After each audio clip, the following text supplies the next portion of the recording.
Please can you remind me if you'll be so kind, staring out into space, asking God to hear my case, trying to think of all things past. How long will my memory last? The purple angel, purple angel, purple angel, you're next to me. Well, welcome everyone to Alzheimer Speaks Radio. I'm your host and founder, Lori LeBay. And for those of you that are new to our show, I always like to tell you a little bit about us, and then I will get to our guest here. Alzheimer Speaks was basically created because my mom had dementia for 30 years. And so as a daughter, I felt lost and disconnected. And so Alzheimer Speaks is really a company now that is advocacy-based, and it provides multiple platforms to connect people and to shift our dementia care from crisis to comfort around the world. We're also known as a media outlet. We truly believe that by joining forces and having these everyday conversations about dementia and how we care is really the only way we're going to move that bar up, and we're going to really make and feel shifts in the world. And at our core, we think collaboration is the only way we're going to win the battle. And I know that that's working thanks to each and every one of you. You see, your likes, your clicks, your shares have gotten us recognized as the #1 influencer online by Dr. Oz and Share Care, as an architect of change by Maria Shriver, and just recently as a health hero by Oprah. And I don't say that to pat us on the back, because this is something we share with everybody, because we did not do this alone. It was you guys helping get the content out about all these other services that are available to help people and support people to learn how to live graciously with this disease. And so for that, I thank you, and I hope that you'll continue to share our content today. I also want you to keep in mind that maybe you can be our next guest, because again, we believe everyone's voice is important. So if you are living with a diagnosis of dementia, or caring for a loved one, or maybe you're in the field and you have a story to tell, you have some kind of passion behind a movement that you want to see change, please reach out to me. We have had researchers, we've had authors, we've had movie directors, we've had people running cross country or cooking across country as advocates. So anything goes, because you can be an inspiration to others. Today we are just thrilled to have with us Erica Hornthal, and she is the founder and president of Chicago Dance Therapy. Erica offers a wide variety of dance activities, and she has lots of groups, including adult day services, where she has worked with people with Alzheimer's and other types of brain disorders like Parkinson's. And she recently added dance movement therapy to help with bullying and violence occurring in our schools, which I just think is so powerful and so needed. She's a licensed and professional clinical counselor and board certified dance movement therapist. And yes, there is a dance movement therapist, and I can't wait to have her tell us more about that. She received her MA in dance movement therapy and counseling from the Columbia College in Chicago, and she also has a BS in psychology from the University of Illinois. And so it's just it's so important to hear all these aspects that we can apply in our own lives and that we can tap into and learn. So I'm just really excited to have Erica with us. Welcome, Erica. How are you today? Good. How are you? Doing good. Getting ready for another snowstorm here in Minnesota. Gosh, yeah. Yep. Our snow finally melted here in Chicago, but I'm sure we'll get more. So. Yep. We just got nailed with about 5 inches yesterday, and they're talking up to 10 today. So, wow. Oh my goodness. That's okay. Before I get into our line of questioning, Erica, I always like to ask my guests if they've been personally touched by dementia with maybe a family member or friend. Yeah. So originally, when I was a kid, I had a great aunt that I don't know if she officially was diagnosed with Alzheimer's, but now knowing what I know about the illness and the progression of the disease, it wouldn't surprise me if that is what she had. Everybody knew her to have poor memory, no short-term memory. I was always prepared to, she won't know who you are. Don't make her feel bad. Mm-hmm. And the funny thing is, when we did see her, she did know who I was. But it surprised everybody, because we never saw each other. And for some reason, she would remember who we were. It was crazy. But that was my first, I think, familial experience, if you will. And then I got a little bit older, high school, maybe even into college. And that aunt was a sister to my grandmother. And my grandmother started to exhibit, I wouldn't say your typical Alzheimer's symptoms, but she definitely started to have some dementia, short-term memory loss. She would almost have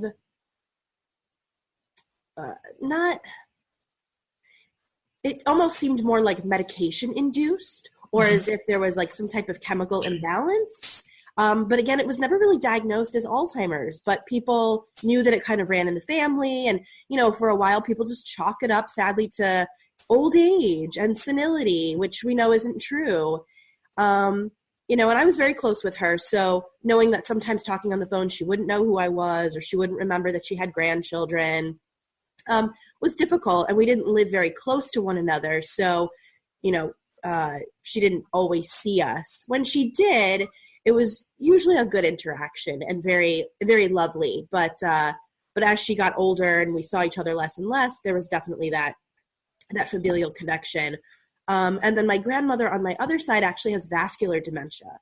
So we didn't quite understand or know what was going on. She was a little bit more private and I think didn't necessarily let us know what was happening until it became a little bit more of a problem than we realized. And she had suffered a few strokes and mini strokes as well. But ultimately, she started having trouble with her ADLs, couldn't live on her own, needed more help than I think she knew that she needed or wanted.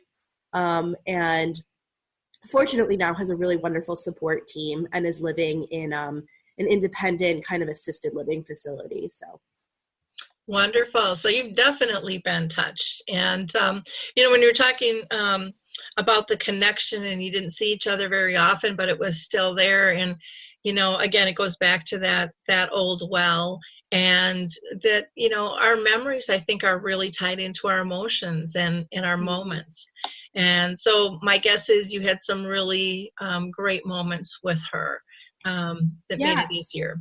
And it was often those memories that were tied to music and tied to movement. And I think I was doing things with them long before I became a dance therapist that now I see tenfold the benefit of, but it was really in those memories and using songs and familiar places and, the joy and the interaction where I think a lot of those memories really stuck.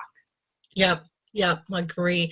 Why don't you explain to people exactly what is movement in dance therapy? Because a lot of us just kind of move with the groove and, do that kind of stuff, but we don't really know the purposefulness of it and what it can do for us. Yeah. So dance movement therapy at its very core is a psychotherapy. Oftentimes in this field, I guess, population, if you will, people are more familiar with music therapy. And so there's music therapy, there's art therapy, there's drama therapy, and there's dance therapy. So we're really more represented by the modality rather than what we actually do. We do incorporate dance, but first and foremost, it's a psychotherapy that uses movement to enhance social skills, cognitive abilities, social interactions, even identity and self-esteem, confidence. It's what we call a mind-body-centered psychotherapy. So especially when individuals can't rely on language or they're losing their traditional language skills, we find that by going into the body, nonverbal communication, body language, meeting somebody in their movements, even if it's just postural or gestural, has a greater ability to connect and to allow us to understand what that person's going through. Because often there are a lot of behaviors and there are a lot of symptoms that come up that aren't necessarily talked through, something we can talk through or something that we can really understand without getting into that person's being, without getting into their body. So it does incorporate movement, and it does incorporate dance depending on the client and the group. But oftentimes it's also just about recognizing somebody's body habits or their patterns, noticing in their body when they're getting agitated before it becomes a problem. I used to work in activities, and oftentimes it was about noticing somebody's body posture so that we could almost prevent or intervene before they got sent out to a psych hospital. Because we know that once that person is sent out, when they come back, they're usually not the same. And it's very hard to get back to that level of functioning. Yeah, very, very true. Do you see this being a good therapy for those, with dementia and, various forms of dementia like Alzheimer's, Lewy body? Have you seen it work better for some than none? Or is this something that just really works for everybody? Up to this point, I haven't had anybody not connect or benefit from movement therapy. It's not I wouldn't say it's a therapy for everybody, but because we are all moving, everybody can participate, right? People respond differently to different therapies. So I've had clients where they do pretty well in movement, but they really, really do well in music therapy, or they really, really do well in art therapy. And that's okay. I think the idea is that we're looking for creativity. We're trying to enhance imagination. We're touching the person and the soul of the individual, not the disease, and treating the person and the soul, not just the disease, and that we're looking outside of the box. So it's very rare to have somebody say, this didn't work for mom or this didn't work for dad, we're done. I tend to start seeing individuals, and really what happens is they either move out of the area because they need to live closer to family, or, I work with individuals that are elderly, 80, 90, some people in their hundreds, and they pass on. And so it really is something I think that works for everybody. We have to kind of break down what we think of as dance, right? How people say, oh, mom can't even walk. How is she going to participate in dance therapy? And that's when I say, let's just try it, right? I've worked with people that are laying down. They're bed bound and they're still moving, and there's still some way to touch and connect to them. And so, I really do believe everybody can benefit from it. Does it touch everybody the same way? No. But we're finding that a lot of these, even in-home or assisted cares, memory cares, they're starting to turn. They're starting to incorporate these creative arts therapies because they know that it's a way of improving quality of life. Yeah, I remember, my mom was in the nursing home, and we used to dance, and then she was wheelchair bound. So then, I danced with her while she's in her wheelchair, and, then that got a little bit much. And so then we would just kind of hand dance. And then at the end, we were just finger dancing, and just moving, but she just loved it. And it was, I think sometimes people forget the importance of the touch. And when you're moving with somebody else, there's just another level of engagement that people don't even realize, because we're not real conscious walking around this world on how we communicate with one another. Yeah. And then you add the music with that, it's just so powerful. Mm-hmm. And it takes some of the scary out for people in terms of engaging, because we have this thing called caregiver, where it says we're giving everything away, we're not getting anything back, and now all of a sudden it helps us get back into our relationship that can be fun and fulfilling, and giving both ways. Yeah. And I think that that's such a critical aspect that is long forgotten. And, we just need to kind of reawaken everybody through this. And I think the music movement that's going on will help. But again, there's just so much more than just the singing, because if you look at people listening to that music, their toes are tapping, their heads are bopping, their hands are clapping, and some will pop out of their chair and dance, Right. if they feel that that's allowed or acceptable. Right, but because some people, their identity is tied to dance. Mm-hmm. When they hear music, it sends them back to a time when they were partner dancing, when they were swing dancing, when they were jitterbugging. So for some people, it really is tapping into their identity because they identify with being a mover, a dancer.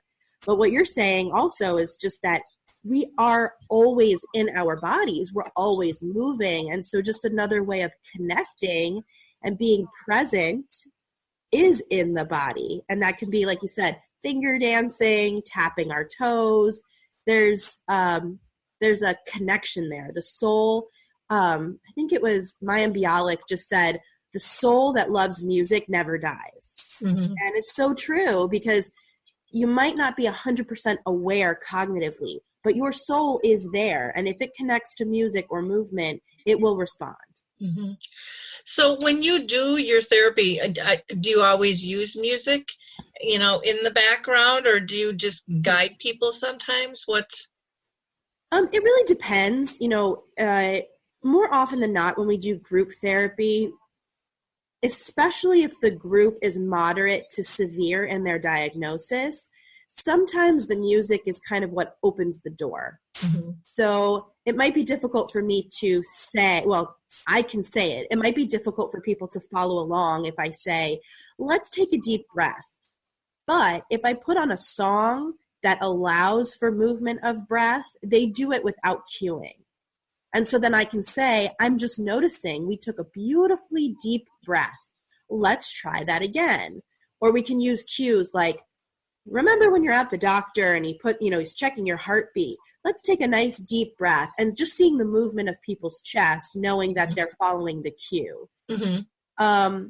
So music is definitely powerful in that sense. When I use music as a movement therapist, I find myself using music to match the energy of the room, not necessarily, especially like a music therapist would in terms of like interventions. Mm-hmm. So it might end up being a song that has words that they are very familiar with, and all of a sudden they're singing, when really all I was doing was trying to just match maybe the lull or the really, really high agitation. Mm-hmm. So it kind of depends. If I walk in and a group is already very energized, I can actually start without any music at all. And then I just use music to support the theme development and where we see the group going. Okay. If I come in and the group is just super low energy, I went into a group yesterday, almost everybody was sleeping. Just putting on some calming music allows them to reorient and enter the room and open their eyes. And then I can begin the work. Yep. So. Yep. Versus something loud and banging that's just right pops them out and it doesn't give them a smooth transition there. Right. So do you, with your music and dance or movement and dance therapy, do you use props at all? What types of props? Yeah, so I'm not the type of dance therapist that uses props a lot, but I do find a few props that, especially for individuals with cognitive disorders or dementia, that really help in terms of connection. So I'm not sure if you're familiar. There's a company called Octaband, which was actually created by Donna Newman-Bluestein. She herself is a dance movement therapist. And so I use that. That's kind of my go-to engagement prop. Okay. Because I don't know if the audience is familiar with it, but it has a centralized, it's all made out of Lycra. And in the center, it's connected. It's this big circle. And then it has bands that are sewn that stretch out from that cohesive circle. And so everybody's connected, but on the outside, it really looks like you can kind of do your own thing. You're holding onto a band, you can circle it, you can stretch it. And I love that people can be independent, but also connected at the same time. So I use that usually, I would say at least once a week, depending on where I'm going and what group we're doing. Other props I've used are, age-appropriate parachutes, those really big parachutes, colorful parachutes. Again, in an appropriate manner, right? We're not looking to infantilize or, make people feel less than. It's not connected with, ABC songs or Twinkle Twinkle. It's very age-appropriate. But when they use it, it really, it brings joy to their faces. I think they remember a time when we all used it as children, and this playful energy comes out. Balloons, I find, are really wonderful because in terms of movement therapy, we talk about direct movement, right? Being very direct, like a pointing, so like a popping a bubble. Balloons, because they have that airy lightness about them, they're non-threatening. For the most part. I've thankfully, knock on wood, haven't had one pop in anybody's face. So watch now. Now I'll have to watch out for that. But, it's very gentle. It's not threatening. It comes at them very slowly. And then they can really smack it, or tap it or poke it. Not often, but I've used scarves, again, for the same reason. It's an extension of their own hand. So if they're not moving the way that they think they should or that they want to, the scarf will. We've thrown in other props from time to time, shakers. If I go to a facility that has a box of musical instruments, we can use those. So it's very much about being in the moment and just noticing as the therapist, what would facilitate this movement more? Oh, I brought scarves. Let's try that. Or, oh, we're having a really hard time engaging today and connecting. Let's bring out the Octoband. So it's kind of an in-the-moment intervention. I don't always plan ahead or know if I'm going to use it. Okay. With your therapy, do you try to pull them out in terms of discussion, or kind of like a talk therapy added to that as well? I do. And I think, again, that's not necessarily it is a component of movement therapy. It's not necessarily, it's only a dance therapy session if you're incorporating that. It's my style too, though. So even for individuals that are very, very advanced in their dementia, I give them the opportunity, at least to try to answer a few questions. And if they can't, that's okay. If they can, more often than not, it's surprising to all of us, because again, there's a person in there that has wisdom and ideas and things to share. So what I find is we start in the movement, and then I like to think of movement as a key that unlocks potential for the brain. And, movement itself allows us to flow, where we increase our flexibility, we increase our range of motion, which also enhances our ability to think and the flow of our thoughts and how connected we are to our thoughts. So when I find that everybody's kind of danced, they need a break, right? Even I need a break. I'm like, I got to catch my breath, you guys. Okay, so we sit down, and it's usually when I try to find either pull back a theme that we've talked about or that's come up, maybe because of a song that we played, or somebody might say, oh, it's my birthday. Oh, let's talk about birthdays. Everybody got really excited. When are your birthdays? And I might hear somebody say something, or I will actually call somebody out, and say, John, when is your birthday? Maybe he knows, maybe he doesn't. Do you enjoy celebrating your birthday? It's important to me that they have a voice, that they're able to say what they do like, what they don't like, that there's nobody else telling them right from wrong. And if they verbalize it, great. Sometimes it's just a look, they get very excited or they roll their eyes, and everybody understands. It's like, oh yeah, been there. I know exactly what you're saying. So I try to bring in some type of verbal processing, usually around the middle when we need a break from our bodies and just catch our breath. And then once the theme and the talking is kind of exhausted, right? Everybody is either disengaging or we're just running out of things to verbally say. We go back into the body, and that's usually when we do a little bit of a cool down.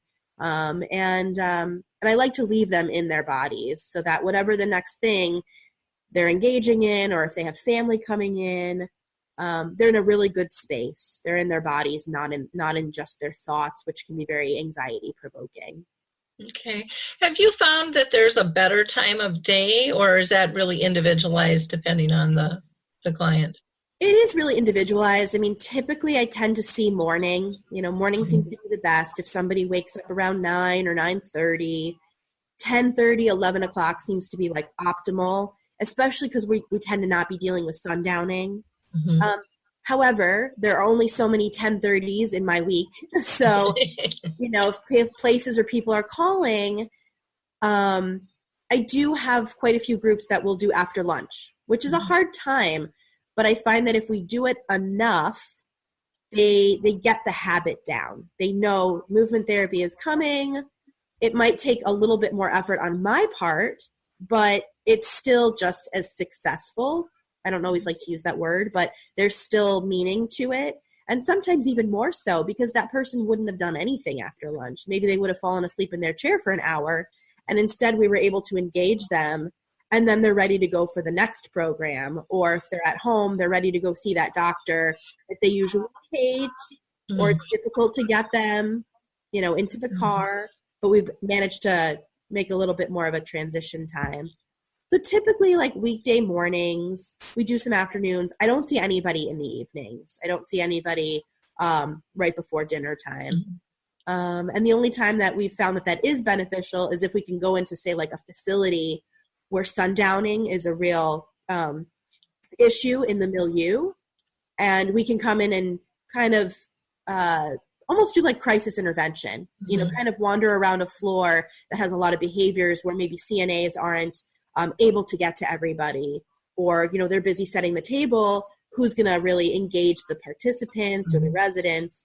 We can come in and allow for that one-on-one time, or engage the residents in a meaningful way to divert their attention in a sense and really get them focused again on their bodies and less on, when am I going home? I need to pick up my children. Where am I? When can I leave? Type of thing. Okay.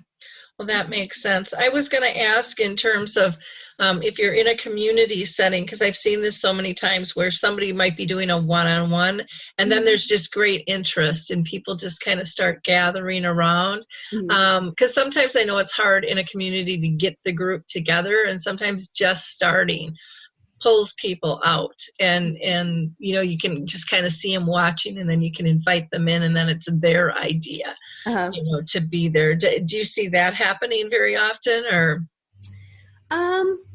Yes and no. I mean, most of the places that I've been in, I've gone for some time, and so the staff and families that come to visit know that we're coming. And so more often than not, when we're there is a circle waiting for us. They might not, the participants might not always know what's happening, but the family members do, the care partners, they're like, oh, we were waiting for you. We're ready for you. But there's always going to be people that are waking up from a nap or just finishing food, and always visitors. There's always people kind of wandering around. And so we always, even though we create a circle for optimal engagement, we always leave chairs open. We always leave the space for people to come in. They can walk through the circle. They can engage with us for a moment and then leave.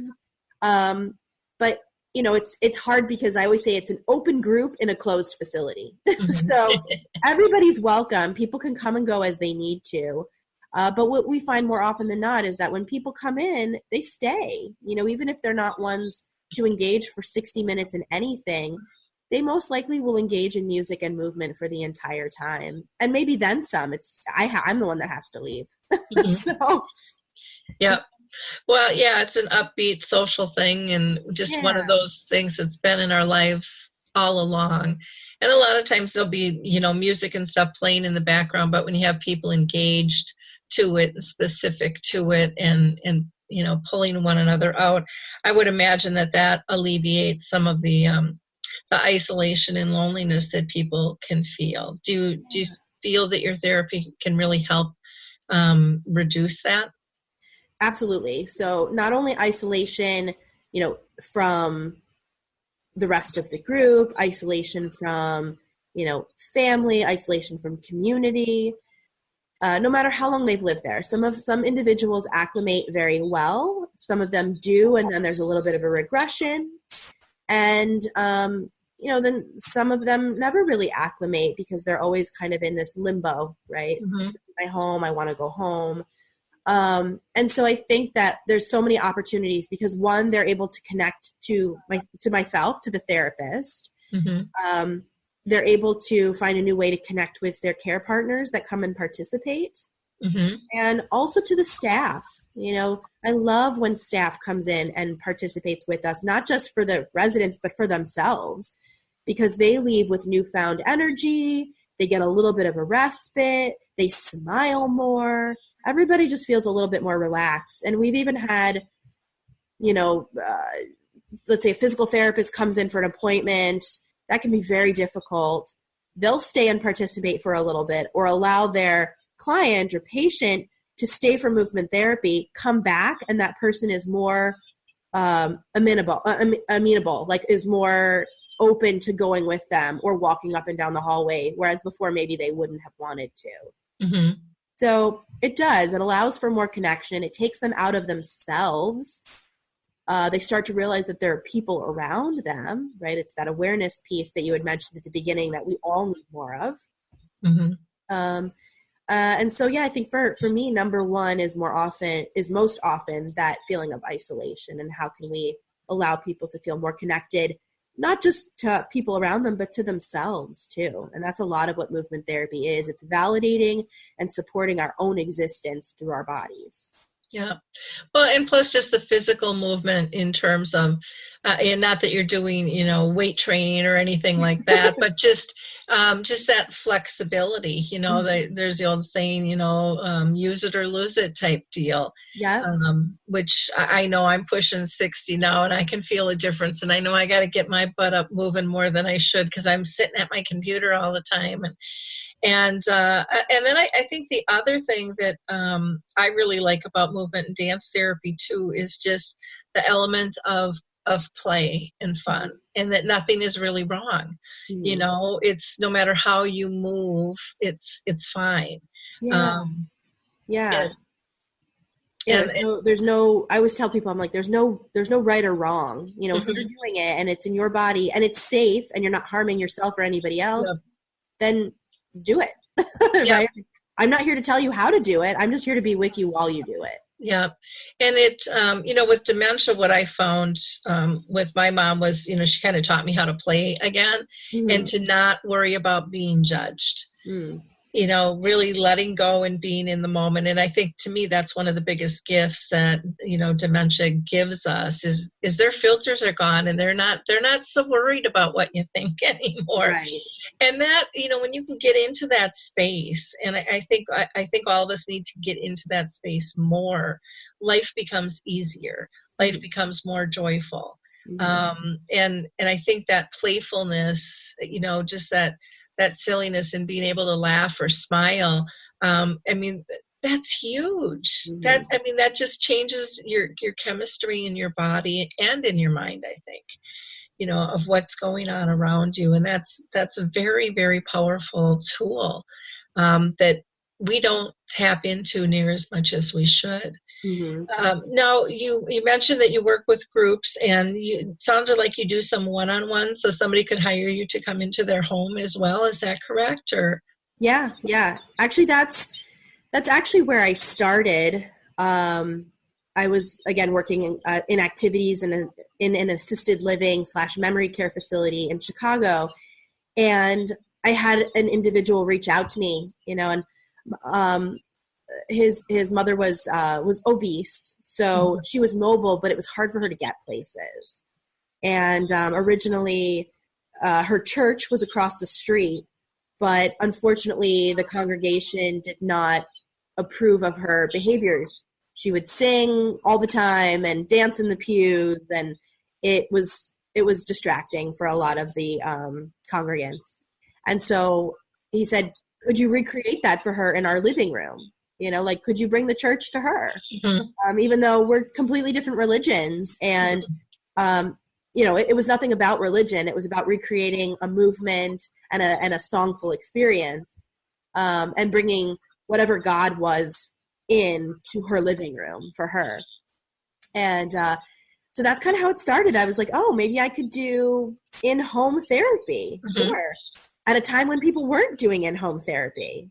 And so that tends to be like what I really love to do. I love to be invited into people's homes because it's so private and it's so intimate, and you get to see, it's an honor for people to invite you into their homes because it can be vulnerable. You're seeing who they are. You're seeing how they live. And that's something I really enjoy. So yes, I go into people's homes. Then if they transition to a facility, we often kind of move with them, if you will. And then for people who are already in a facility, I've gone in and done one-on-ones with them. Or we put together a group through the facility so that ideally the facility's budget pays for it rather than the individual. Well, what great insights from the son to reach out to you and to say, this is important. She needs this. We need to somehow recreate that. And I think so many times there's things that family and staff can do to recreate a moment if they would just give themselves permission. Right. To figure out how to do that, because you don't have to do it all. It doesn't have to be exactly. It's about that feeling. It's about that connection. And, we were taught that through an experience when my mom was in the nursing home. They had like spa day, and they did a little bit of everything, and they had music, and they had hors d'oeuvres, and they did their nails and their hair and their makeup and the whole 9 yards. And my mom said her favorite thing was going in the whirlpool tub. And, that's something we couldn't do. But, from that going forward, I always went with lotion in my purse so that I could massage her hands and her feet. My daughter always went with nail polish. That was her thing. And so it was taking those little things and just recreating them. My brothers, they could push a button for the music, and so it was just whatever we were comfortable with, taking a portion of that and really connecting with it. And like you said, it's so intimate. It's a whole nother level of experience. And words don't always have to be exchanged, and it doesn't have to be big movement. Sometimes it's just sitting next to somebody, like it said, doing the finger dance or whatever, that's just so powerful. Right. And so meaningful. Yeah, and meeting, I try to tell people it's about their movement. It's not about ours. So meeting them in that movement, if it's just mirroring how they're sitting, or if somebody's in a wheelchair, it's really important that you're on eye level with them, because if you're standing over them, whether you mean to or not, it can feel deep, I don't even know. It can feel minimizing, or it can feel like a power differential. And a relationship that might be very close can all of a sudden feel very threatened.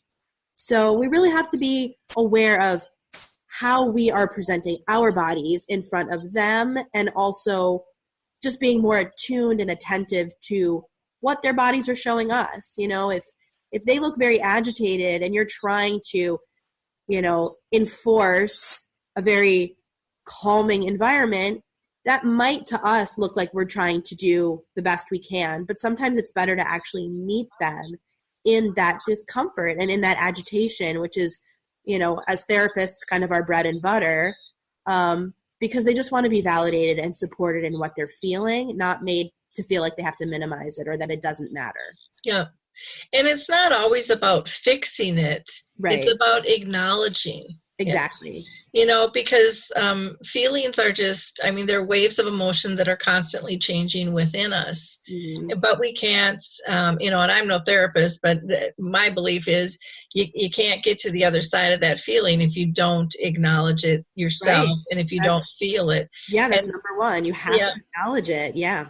Yeah, and so if we can help them through that process, because there's nothing worse than you're ready, and everybody goes through this, you're ready to acknowledge a feeling, and then everyone else is denying it around you. Well, then it pulls you right back into it again. Right. And you're kind of in that cycle, and so it just makes sense. Right. Well, and that happens, we might not think of it as an emotion, but I'm just thinking, how many times have we gone to visit a loved one, or, if you're a staff member, you're walking into a facility and there's bound to be somebody that says, I want to go home.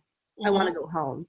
And, as staff, even as family, maybe you get overwhelmed or you're tired of hearing it. And the words, you are home, come out, right? It's very frustrating on a lot of levels, but it doesn't always support that person. And we have to think about the emotion behind it. Are they scared? Are they confused? Are we sad? Addressing that emotion first and foremost is really what's going to allow that emotion to shift and that behavior to change, rather than you denying it and saying, stop, you're already home.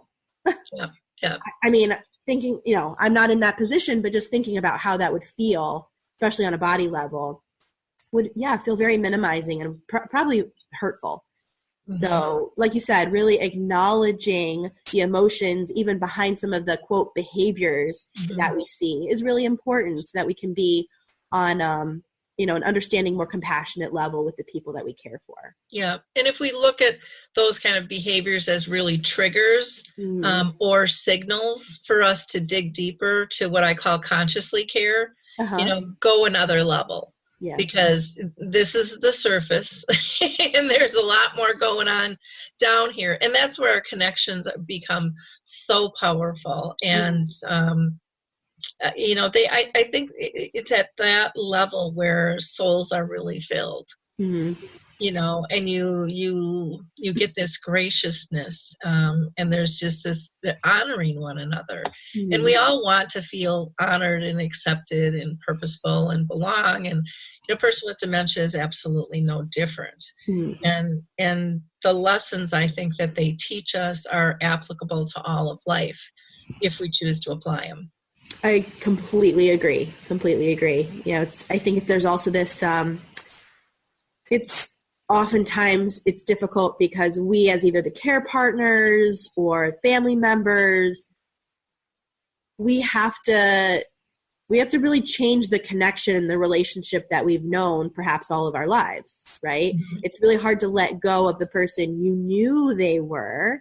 They're still there, but if the way you need to connect to them is different because their dementia is affecting the way you would traditionally connect or communicate, kind of up to us to think out of the box, right? If we want to put in that effort, it can be very sad and lonely and isolating otherwise, or even harder to watch that individual go down that path. And like you said, if we can kind of shift our perspective or engage in play or, use music or movement, or as you mentioned, kind of giving different family members different jobs, then they can still feel connected and still hopefully have meaningful engagements until that person, is no longer on this earth. Yeah. And for the care partners to feel purposeful and filled, I think is good. And to let them know it's okay to put your guard down and enjoy a moment. It's not all about this. And I fell into that trap of being so task oriented. I wasn't enjoying the moment. I didn't feel like there was time to have fun. And it's like, you've got to wrap that into your process or you're going to get burnt out. Yeah. You're all going to get burnt out, and not give up your relationship to this disease. Put that in the forefront. Well, I absolutely adore the work that you're doing, and I think it's really, really powerful. Well, I feel the same way about you. Keep, doing what you're doing, because it's just, awareness is key, and the fact that people are recognizing what you've created is I think it's just the tip, it's just the stepping stone, like where you're starting something that we all need to be a part of. So I appreciate that. Well, and that's our goal, is to connect people, get them thinking outside the box, and empower them to know there are a lot more resources than what you think, are out there, and you can twist and turn and be empowered by what you hear. Granted, you're a therapist, but there's some of this stuff that they can apply at home on their own too. Absolutely. I think, just very quickly, there is a difference between dance therapy and dance as a therapy or therapeutic dance. but anybody can turn on some music. Anybody can start moving and safely acknowledging how the person they're caring for is in their own body. Are they tapping their toes, like you said, finger dance, or, you know, a gesture of the head? Excuse me. So you don't have to be a therapist to incorporate movement techniques into your care relationship. You know, as you mentioned, if you're looking for respite from those feelings, or, you know, needing somebody to kind of be with or help with some of these, again, quote, triggers or like behaviors, that's, I think, when the therapy is more warranted. But yes, I mean, I encourage people all the time, start to look at your bodies differently, become more aware of your own personal movements and the person that you're caring for, because you can start doing that right now. Yeah. Well, you know, talking about movement, it just, I almost burst out laughing because it hit a memory for me. And I remember my mom, who was not very mobile, and in her wheelchair doing a shimmy. I mean, a major shimmy. And it's like, I didn't even know my mom could move. I mean, and I can't do it.